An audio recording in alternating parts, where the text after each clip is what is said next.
Hello friends, आज हम पढ़ेंगे कुत्ते की पूंछ यशपाल जी द्वारा जो रचित है।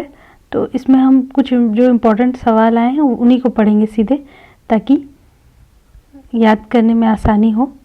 सबसे पहले आइए हम जानते हैं यशपाल की कहानियों में मध्यम वर्गीय संदर्भ। यशपाल मूलतः मध्य वर्ग के लेखक हैं। अपनी कहानियों में वे उस प्रगतिशील परिवर्तन कामी मध्य वर्ग की भूमिका को विशेष रूप से रेखांकित करते हैं, जो सामाजिक राजनीतिक क्रांति का समर्थक है और वाहक है। सामाजिक विसंगतियों के उद्घाटन के लिए यशपाल ने व्यंग का उपयोग बड़ी खूबी के साथ किया है। उनकी आरंभिक कहानियों में यह देखा जा सकता है। इसी दौर में लिखित अज्ञ की भावुक और गद्य गीतनुमा कहानियों से पिंजरे की उड़ान की कहानियों की तुलना करके इस अंतर को भली भांति समझा जा सकता है। प्रेमचंद की कहानियों की अपेक्षा यशपाल की ये आरंभिक कहानियां निजी जीवन प्रसंगों के रचनात्मक उपयोगों से अधिक समृद्ध हैं।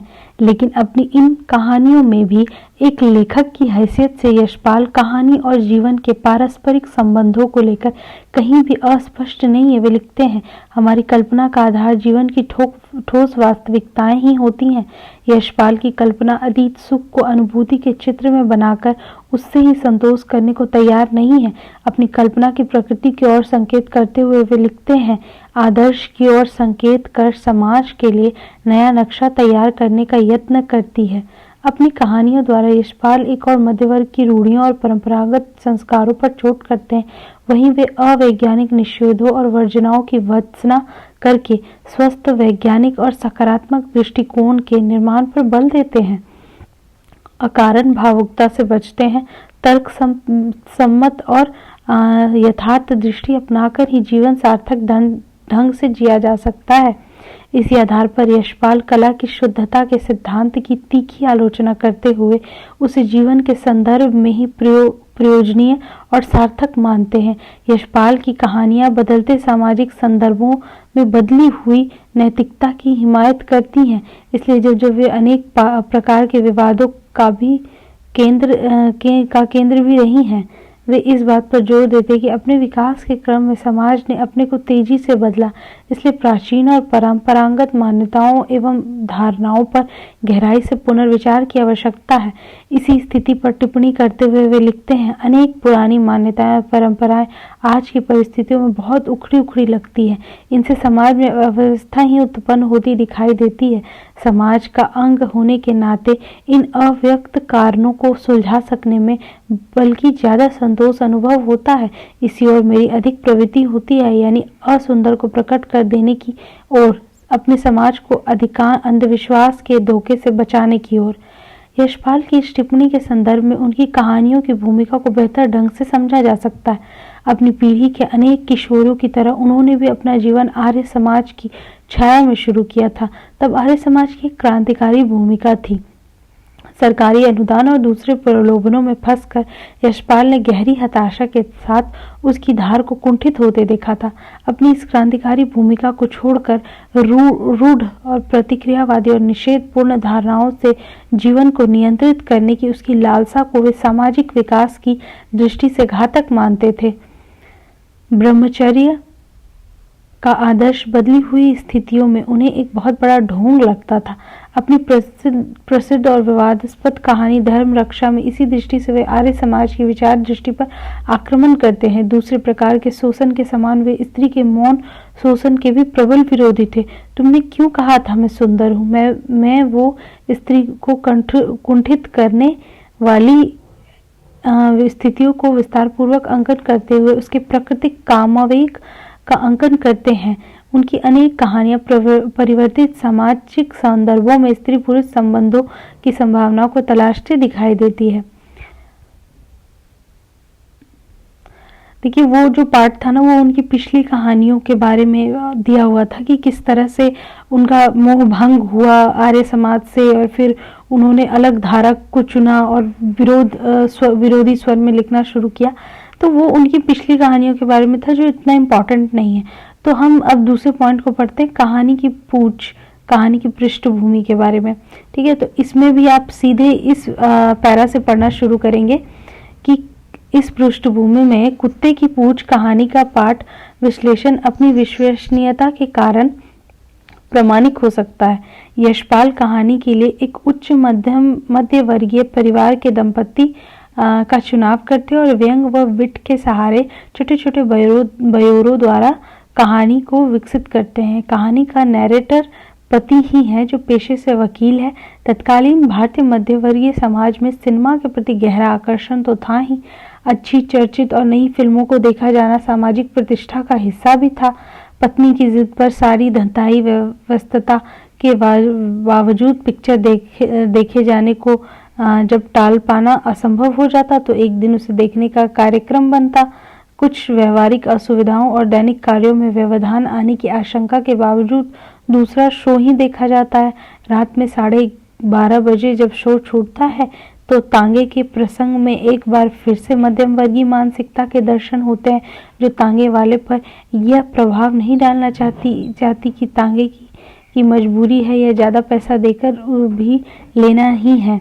इसलिए चांदनी रात में कभी कभी पैदल घूमने के लिए वे लोग घूमते हुए घर लौटते हैं। पति और पत्नी के संबंधों के बीच बहस और तर्क के प्रसंग में यशपाल व्यंग्यपूर्ण उक्तियों के सहारे कहानी में उस स्थल पर आते हैं जहां कहानी सचमुच शुरू होती मानी जा सकती है। बहस की अप्रिय स्थिति से बचते हुए जब पति अपने को सुरक्षित अनुभव करता हुआ पत्नी को साथ लिए चल रहा होता है, तभी जो सामने दिखाई देता वो उनके चलने में बाधा डालता। हलवाई की दुकान थी, सौदा उठ चुका था, बिजली का बल्ब अभी जल रहा था। लाला दुकान के तख्त पर चिलम उल्टा कर दीवार से लगे औधा रहे थे। नीचे सड़क पर बड़ी कढ़ाई ईंट के सहारे टिकाकर रखी गई थी। उसे मांजने के प्रयत्न में एक छोटी उम्र का लड़का उसी में सो गया था। कालिक से भरा जूना उसके हाथ में थमा था और उसकी बाह फैली हुई थी। दूसरा हाथ कड़े को थामे था। कढ़ाई को घिसते घिसते लड़का औंधा गया और फैली हुई बाह पर सिर रख सो गया। पत्नी इस दृश्य को देखकर रुक जाती और पिघले हुए स्वर में क्रोध का पूर्व देकर पति को इसे वैसे ही देखने को ललकारती है। उसे सचमुच ये जुल्म लगता है। क्या तो बच्चे की उम्र है और रात के 1 बजे तक यह कढ़ाई जिसे वो हिला नहीं सकता उसे मंजाई जा रही है। बच्चे के प्रति पत्नी की उच्छल करुणा देखकर जिससे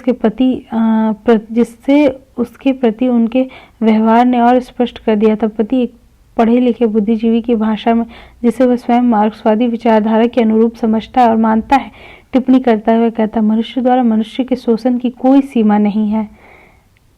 इस प्रकार कहानी बाल श्रम पर केंद्रित हो जाती है और उसके संदर्भ में मध्यवर्गीय करुणा की अनेक परतें एक के बाद एक खुलती चली जाती है। शोर सुनकर हलवाई भी जाग जाता है, लेकिन उसके कुछ समझ और कर पाने से पहले ही पत्नी लड़के का हाथ थाम अपने साथ चलने को तैयार कर लेती है। इस घटना के बाद फिर फिल्म और कला की चर्चा भी उसकी करुणा और क्रोध में डूब जाती है। पति चूंकि वकील है, वह इस घटना के कानूनी पहलू पर भी गौर किए बिना नहीं रहता, लेकिन पत्नी ने किसी भी प्रकार के कानून को मानने से इनकार कर दिया और बच्चे को अपने साथ लिए जाने के लिए उनके पास सीधा साधा तर्क है। लड़के को कहीं भगाए थोड़ी लिए जाते हैं। लड़के पर इस तरह के जुर्म का हक आखिर कौन सा कानून देता है? लड़के के माँ बाप आएंगे तो लड़का दे दिया जाएगा। उस जुल्मी राक्षस के पास उसे क्यों छोड़ा जाए? इस पर भी अनुमान लगाया जाता है कि वह हलवाई चुपचाप ये सब होते क्यों देखता रहा और किसी सक्रिय रूप में उसने उन्हें रोका क्यों नहीं? यही सोचकर पत्नी को समझाने की कोशिश करता है कि शायद कोई बड़ा सरकारी अफसर समझकर चुप रह गए हो। इस तरह मध्यम वर्गीय समाज में अफसर समझे जाने वाले व्यक्ति की हैसियत पर टिप्पणी यहाँ मौजूद है। लड़के के घर आ जाने के बाद उसके बारे में पता चलता है कि उसके माँ बाप नहीं है।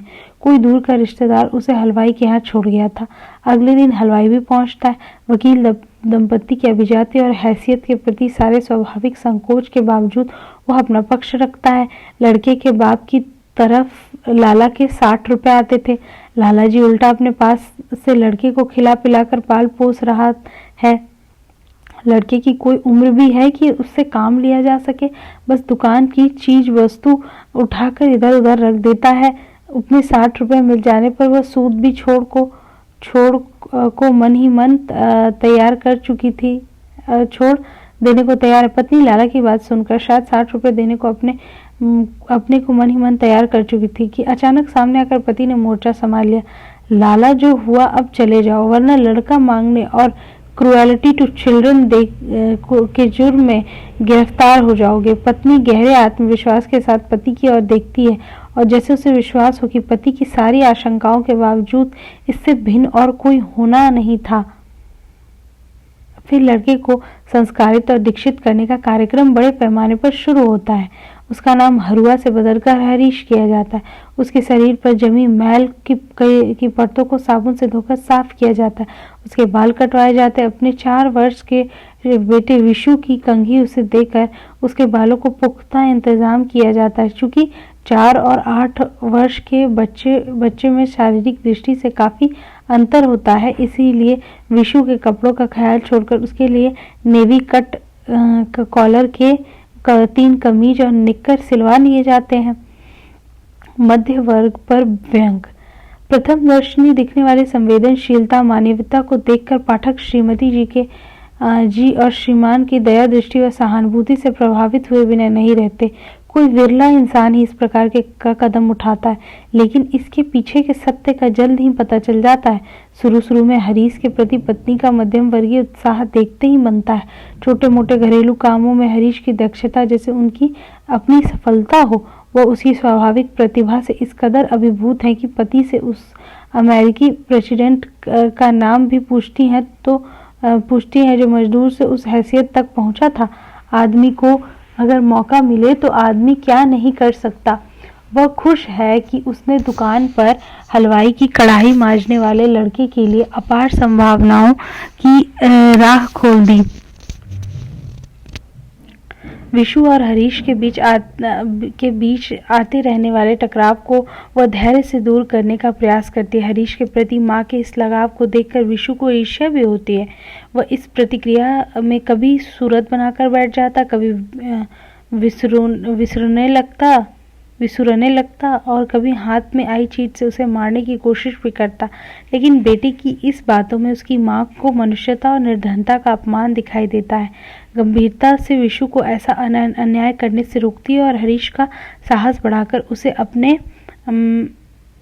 अपने आप को किसी से कम न समझने का उपदेश देती है। पत्नी इस बात से सचमुच दुखी है कि आखिर हरीश इस घर में इतना बेगानापन क्यों अनुभव करता है और विशु की तरह अपना अधिकार क्यों नहीं जमाता।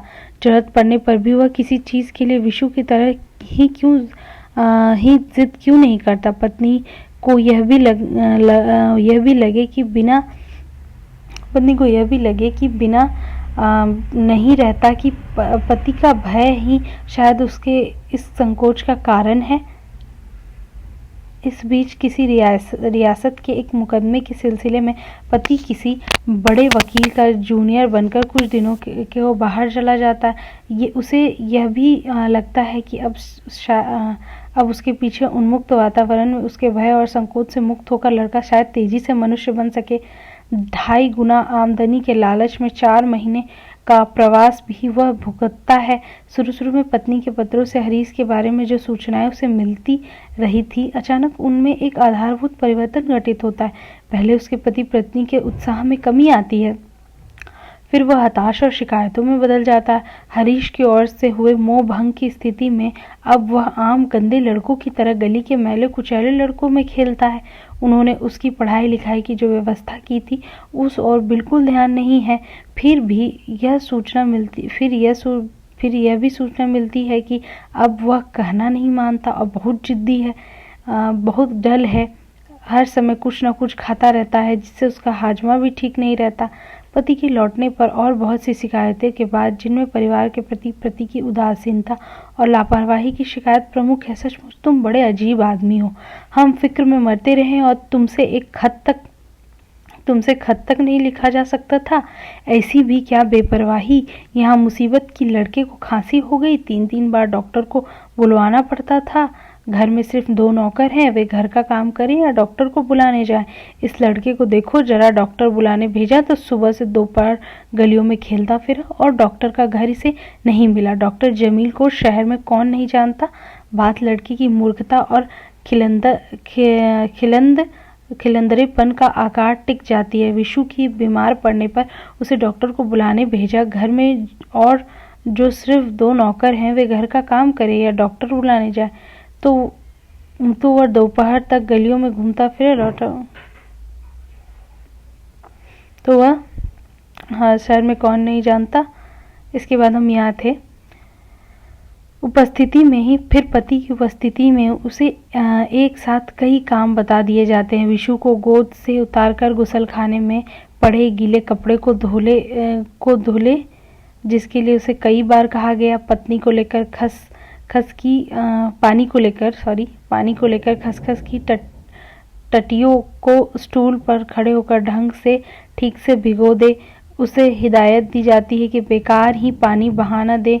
फिर पति की ओर देखकर वह हर काम के लिए सुनकर उसके कतरा जाने की शिकायत करती है।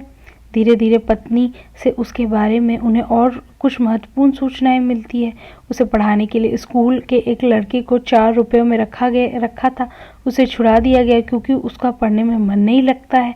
और फिर उसकी टिप्पणी है, बस खाने की हाय हाय लगी रहती है, कोई चीज संभाल कर रखना मुश्किल हो गया है। जल्द ही पति को इसका प्रमाण भी मिल जाता है। फल की टोकरी से विशु को लीचियां देते समय हरीश की ललचाई आंखें उन्हें विशु के हाथ की ओर ताकती दिखाई देती है। फिर पत्नी उसके पेटूपन पर खींचती हुई 2 लीचियां उसके हाथ पर रखकर उसे बाहर जाने का हुक्म देती है, जैसे जीती जागती मुसीबत को सिर पड़ने पर कमरे से बाहर ठेल रही हैं। शाम को पता चलता है कि हरीश सूखने को डाले हुए कपड़े हवा में उड़ाकर मालकिन की खीज और बढ़ा देता है। वह पति पर झल्लाती है, मैं इसका क्या करूं। वही बात हुई ना कि कुत्ते का गू न लीपने का न पोतने का। अब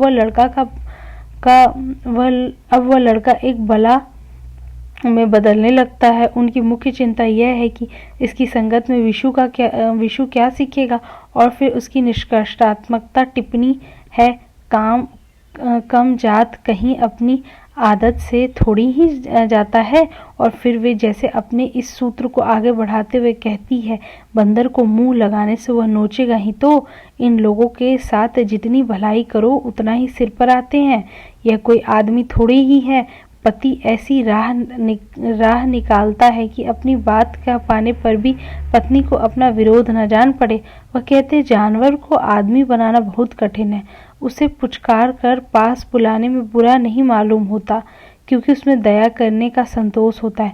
परंतु जब जानवर स्वयं ही पंजे गोद में रख मुंह चाटने का यत्न करने लगता है तो अपना अपमान जान पड़ने लगता है।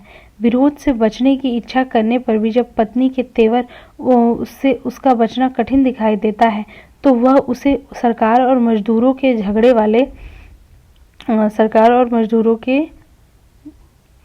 वाले कार्यक्रम के बावजूद अपने अधिकारों की मांग अनुचित लगती है। इस उदाहरण से पत्नी का हौसला बढ़ाता है। तभी तो कहते हैं, कुत्ते की पूंछ 12 बरस नली में रखी पर सीधी नहीं हुई। फिर उन्हें उस लाला की याद आती है। उसे उस दिन तो धमकाकर भगा दिया था, लेकिन वह 60 रुपए की बात कर रहा था। कहीं उस मूल रकम का वह सूद भी जोड़ने लगा तो रकम कहाँ से कहाँ पहुंचेगी। बेकार ही झगड़े में पड़ने से क्या फायदा।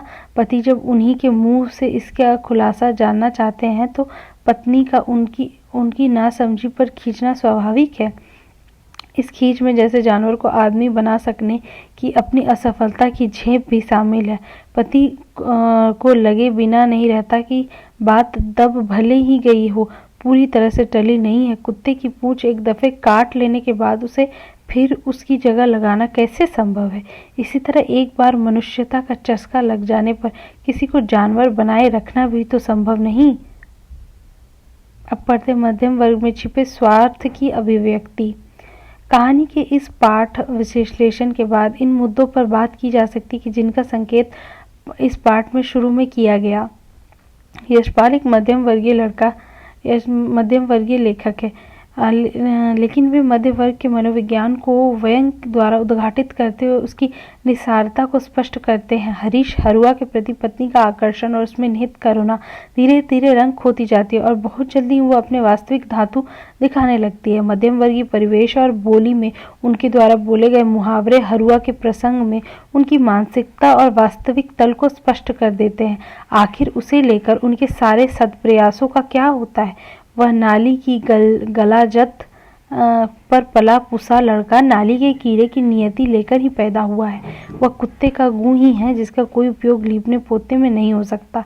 आखिर उनके द्वारा किए जाने वाले सारे एहसानों को भुलाकर वह कुत्ते की पूंछ ही साबित होता है जो 12 साल नाली में रखी जाने के बाद भी सीधी नहीं होती। अंत तक आते आते उसके प्रति उनका सारा मध्यम वर्गीय उत्साह पतझड़ के पत्ते की तरह चूप पड़ता है और फिर वे अपने वर्गीय खोल में लौटकर सुरक्षित और आश्वस्त अनुभव करती हैं। लाला को उसे लौटा देने पर उस लफड़े से बचने का अपना निर्णय पति को सुनाकर पत्नी मध्य वर्ग की उस स्त्री का प्रतीक है जो स्वयं कुछ न होकर भी पति की योग्यता और पेशे का प्रतिनिधित्व करती है। मध्यम वर्गीय जीवन में सिनेमा और ऊपरी प्रदर्शन की भूमिका उसके प्रसंग में भी स्पष्ट है। उसी वर्ग का प्रतिनिधि होने पर भी पति अपेक्षाकृत चीजों और समय की सच्चाई को बेहतर समझता है, लेकिन अपने धंधे की व्यस्तता और पारिवारिक समरसता के नाम पर व्यर्थ के झमेले में पड़ने से बचते हुए वह पत्नी से समझौता करके चलता है।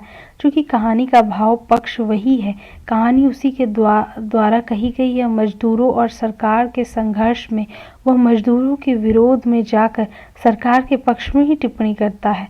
बुनियादी रूप में वह स्त्री को पुरुष की अपेक्षा हीन और कमतर समझता है। इसलिए कला, राजनीति और इस प्रकार के गंभीर मुद्दों पर पत्नी से बहस में उलझने से बचता है, क्योंकि उसे वह उसका पात्र ही नहीं समझता। लेकिन अपने वक्तव्य को वह जिस व्यंग मुद्रा में प्रस्तुत करता, उसी में उस वर्गगत संस्कार और सोच की सीमाएं स्पष्ट है। अपने बौद्धिक स्तर के कारण वह इससे स्पष्ट कर देने में सफल होता है कि जिस प्रकार कुत्ते की पूंछ एक बार काट लेने के बाद फिर उसे उसी जगह लगाना संभव नहीं, इसी प्रकार आदमी को मनुष्यता का चस्का लग जाने के बाद जैसे यहाँ हरुआ को लग चुका है, फिर उसे जानवर बनाए रखना संभव नहीं।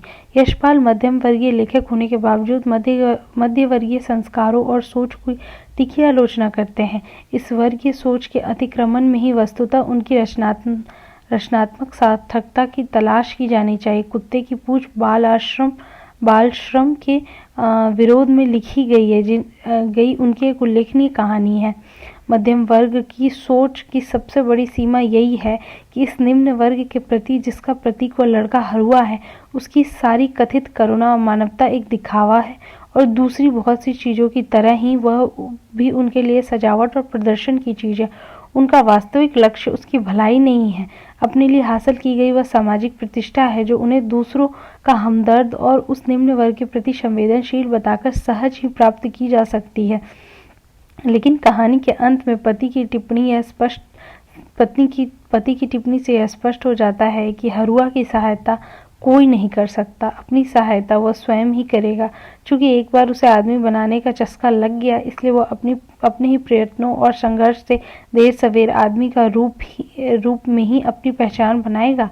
यह प्रक्रिया बहुत सरल और सीधी भले ही न हो, लेकिन जब वह ऐसा कर सकेगा तो अपने बारे में परिवार की मालकिन द्वारा प्रयुक्त सारे मध्य वर्गीय मुहावरे निरर्थक सिद्ध कर देगा। और जब ऐसा होगा तब वह हरुआ के रूप में अपना परिचय न देकर हरीश के रूप में ही अपना परिचय देगा।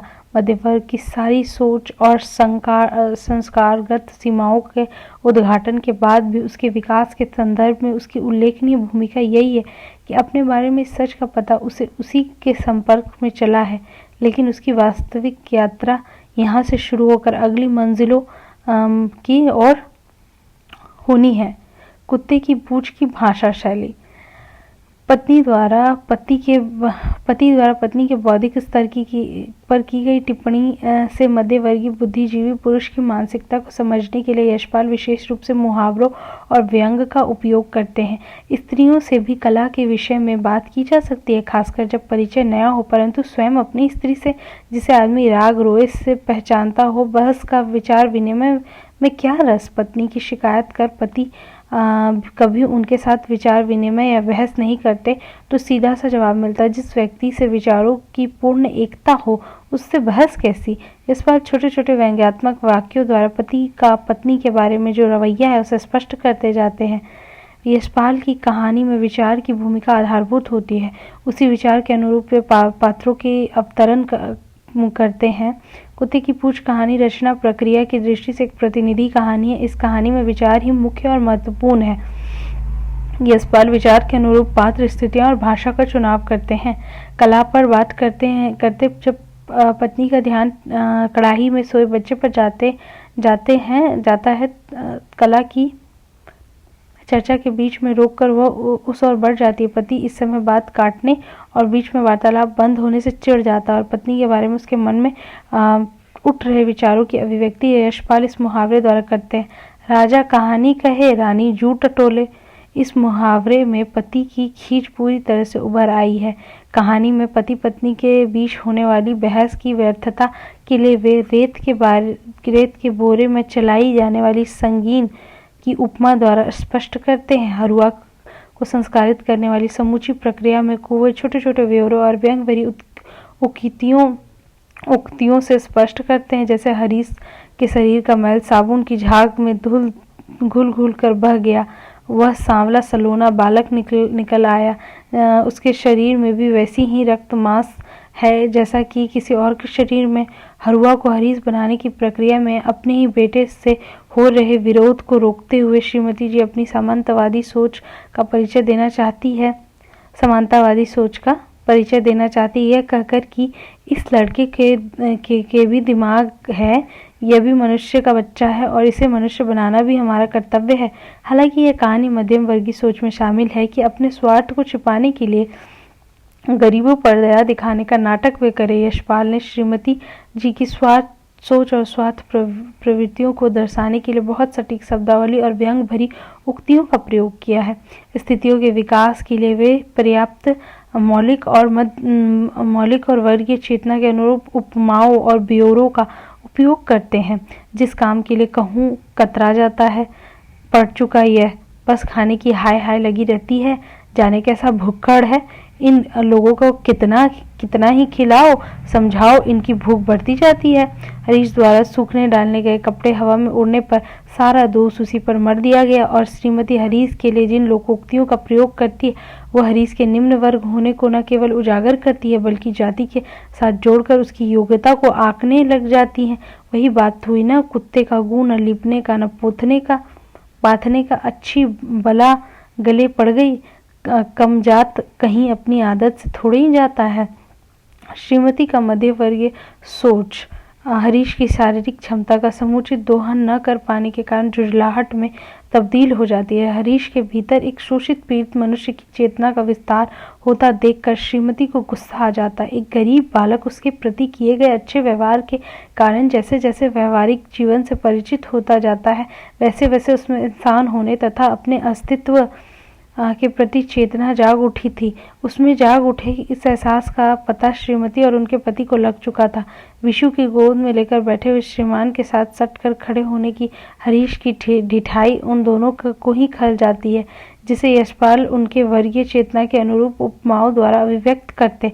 बंदर को मुंह लगाने से नोचेगा ही तो, इन लोगों के साथ जितनी भलाई करो उतना ही सिर पर चढ़ाते हैं। इस व्यंग्यात्मक उक्ति द्वारा यशपाल ने समता के व्यवहार को खारिज करने की मध्य वर्ग की सोच को श्रीमती के बहुत ही पैने शब्दों द्वारा अभिव्यक्त किया है। यशपाल की कहानी की सफलता यही है कि विचार को केंद्र में रखकर बुने जाने के बावजूद स्थितियां स्वाभाविक विकास और ब्यूरो के कारण वो पूरी तरह विश्वसनीय लगती है। एक रचनाकार के नाते यशपाल सामाजिक परिवर्तन में व्यंग्य की भूमिका को बहुत अच्छी तरह समझते हैं। ये पूरी कहानी व्यंग्य की एक अंतर्धारा को संजोकर विकसित होती है। इस व्यंग्य के कारण ही वे मध्य वर्ग की मानसिकता, उसके सोच और संस्कारों की सीमाओं को बहुत प्रभावी ढंग से उद्घाटित कर सकें। हिंदी में भरतेंदु से लेकर प्रेमचंद तक सामाजिक परिवर्तन में व्यंग्य की भूमिका का रचनात्मक उपयोग देखा जा सकता है। देश की स्वाधीनता के बाद सामाजिक विद्रूपताओं और अंतर्विरोधों के उद्घाटन की दृष्टि से उसका महत्व और बढ़ा है। समाज को आईना दिखाने की दृष्टि से उसकी सार्थकता को जिन लेखकों ने समझा, उसमें हरिशंकर परसाई विशेष रूप से उल्लेखनीय है।